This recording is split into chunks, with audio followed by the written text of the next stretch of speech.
வணக்கம் நண்பர்களே. Channel Arkham சார்பாக ஆர்டிஎஸ் நேற்று இன்று நாளை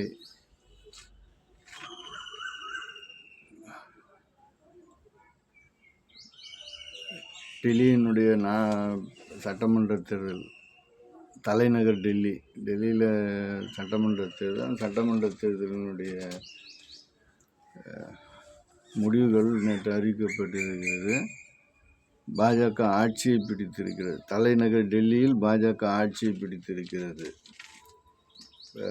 அரவிந்த் கெஜ்ரிவால் பின்னுக்கு தள்ளப்பட்டிருக்கிறார். யார் இந்த அரவிந்த் கெஜ்ரிவால்?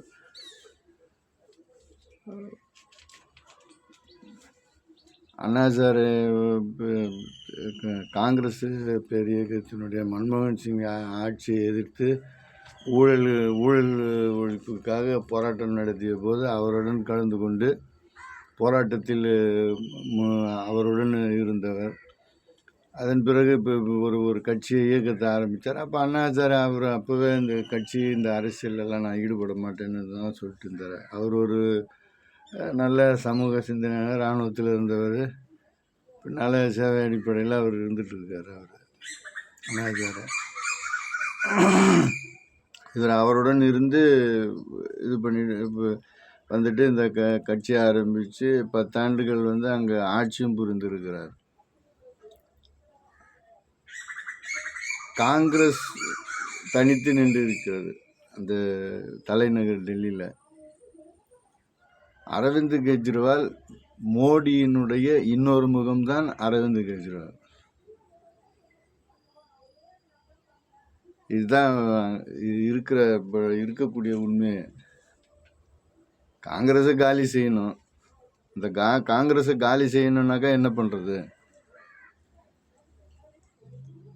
அதற்கான ஒரு இதுதான் தலைநகர் டெல்லியில் அவங்களுக்கு ஒரு இது தேவை.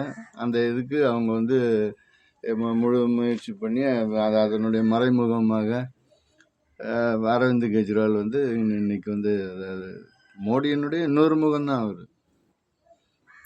அவரும் இப்போ சமீபத்தில் ஒரு சில ஊழல் வழக்குகள்லாம் இது பண்ணி அப்புறம் வேற அந்த அம்மா ஒரு லேடியை அந்த அம்மா முதலமைச்சராக போட்டு இது பண்ணிட்டு இருந்திருக்காரு. அரவிந்த் கெஜ்ரிவாலுடைய இது அவர் ஊழலுக்காக எதிர்த்து நின்று அண்ணாசாரையோட நின்றுட்டு இருந்தார். அவ்வளோதான் அங்கே. ஆனால் இதோட இது எல்லாமே மோடியினுடைய இன்னொரு முகம்தான். தலைநகர் டெல்லியில் இப்போ பாஜகவினுடைய ஆட்சி இப்போ வரப்போகிற இதில் 48 தொகுதிகளில் அவங்க ஜெயிச்சிருக்காங்க. 48ல் இவங்க ஆம் ஆத்மி கட்சி 22 தொகுதியில் ஜெயிச்சிருக்காங்க. காங்கிரஸு ஒரு தொகுதி கூட, தலைநகர் டெல்லியில் காங்கிரஸு ஒரு தொகுதி கூட வெற்றி பெறவில்லை. ஏன்னா காங்கிரஸுக்கு எல்லா இடத்துலையுமே அந்தந்த மாநிலத்தில் கூட்டு வைக்கலை அப்படின்னு சொன்னாலே, ஒரு நல்ல இயக்கத்தோட கூட்டு வைக்கலை அப்படின்னு சொன்னாலே அங்கே அவங்களுக்கு பெரிய பின்னடைவு தான். தமிழ்நாட்டில் அடுத்து வரக்கூடிய தேர்தலில் கண்டிப்பாக காங்கிரஸ் திராவிட முன்னேற்ற கழகத்தோட கூட்டணி இருந்தது அப்படின்னு சொன்னால் கண்டிப்பாக காங்கிரஸுக்கு பின்னடைவு தான்.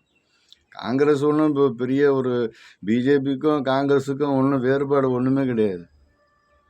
அவங்க மறைமுகமாக 50 ஆண்டு காலமாக அந்த இதில் இருந்துக்கிட்டு இந்துத்துவா மறைமுகமாக திணிச்சிட்டு இருந்தாங்க. பாரதிய ஜனதா கட்சி அதை நேரடியாக செய்யுது, அவ்வளோதான், வேற ஒன்றும் கிடையாது.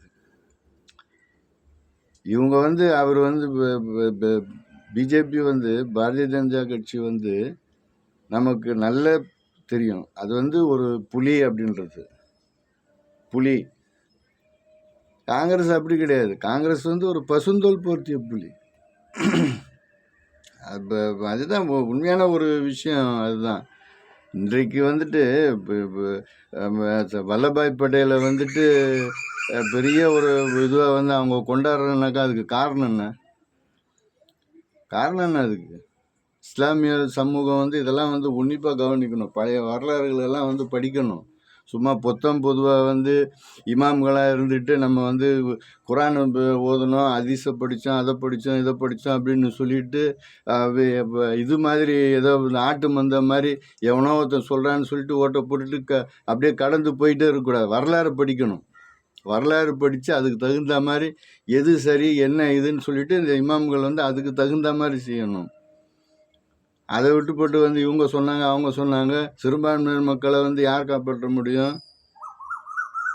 நமக்கு மேலே இருக்கக்கூடிய இறைவன் தான் நம்மளை வந்து காப்பாற்ற முடியும். வேறு யாரை வந்து இங்கே இருக்கிற தமிழ்நாட்டில் இருக்கிற ஸ்டாலினோ இல்லை டெல்லியில் இருக்கிற ராகுல் காந்தியை காப்பாற்ற முடியாது. அவங்க சொல்லலாம் நாங்கள் அரணாக இருப்போம். எங்கே அரணாக இருந்தாங்க?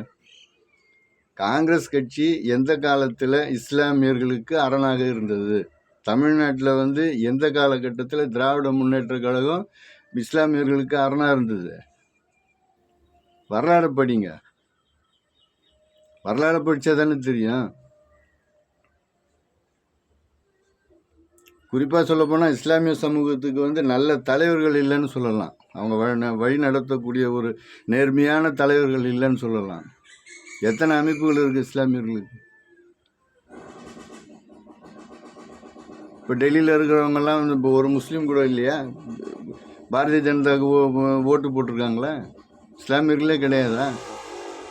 கெஜ்ரிவால் இன்னொரு முகம், இதுக்கு அது போகிறது மேலே அப்படின்ற மாதிரி தான், அந்த மாதிரி தான் போயிடும். அதனால் இஸ்லாமிய சமூகம் நல்ல சிந்திச்சு நாட்டில் என்ன நடக்குது ஏது நடக்குது, ஒரு சின்னதான ஒரு லேசான ஒரு சின்ன ஒரு பொறி தான் ஒன்று. வேணால் இப்போ சமீபத்தில் நடந்த இந்த திருப்பரங்குன்றத்தினுடைய அந்த இதை நீங்கள் நல்லா எடுத்துக்கோங்க. 2 மாதத்துக்கு முன்னாடி தான் இவங்க தமிழ் முருக கடவுள் மாநாடு நடந்தாங்க. அடுத்த 2வது மாதத்தில் அங்கே ஒரு பெரிய பிரச்சனை கிளம்புது. நல்லா யோசிச்சு பாருங்கள்.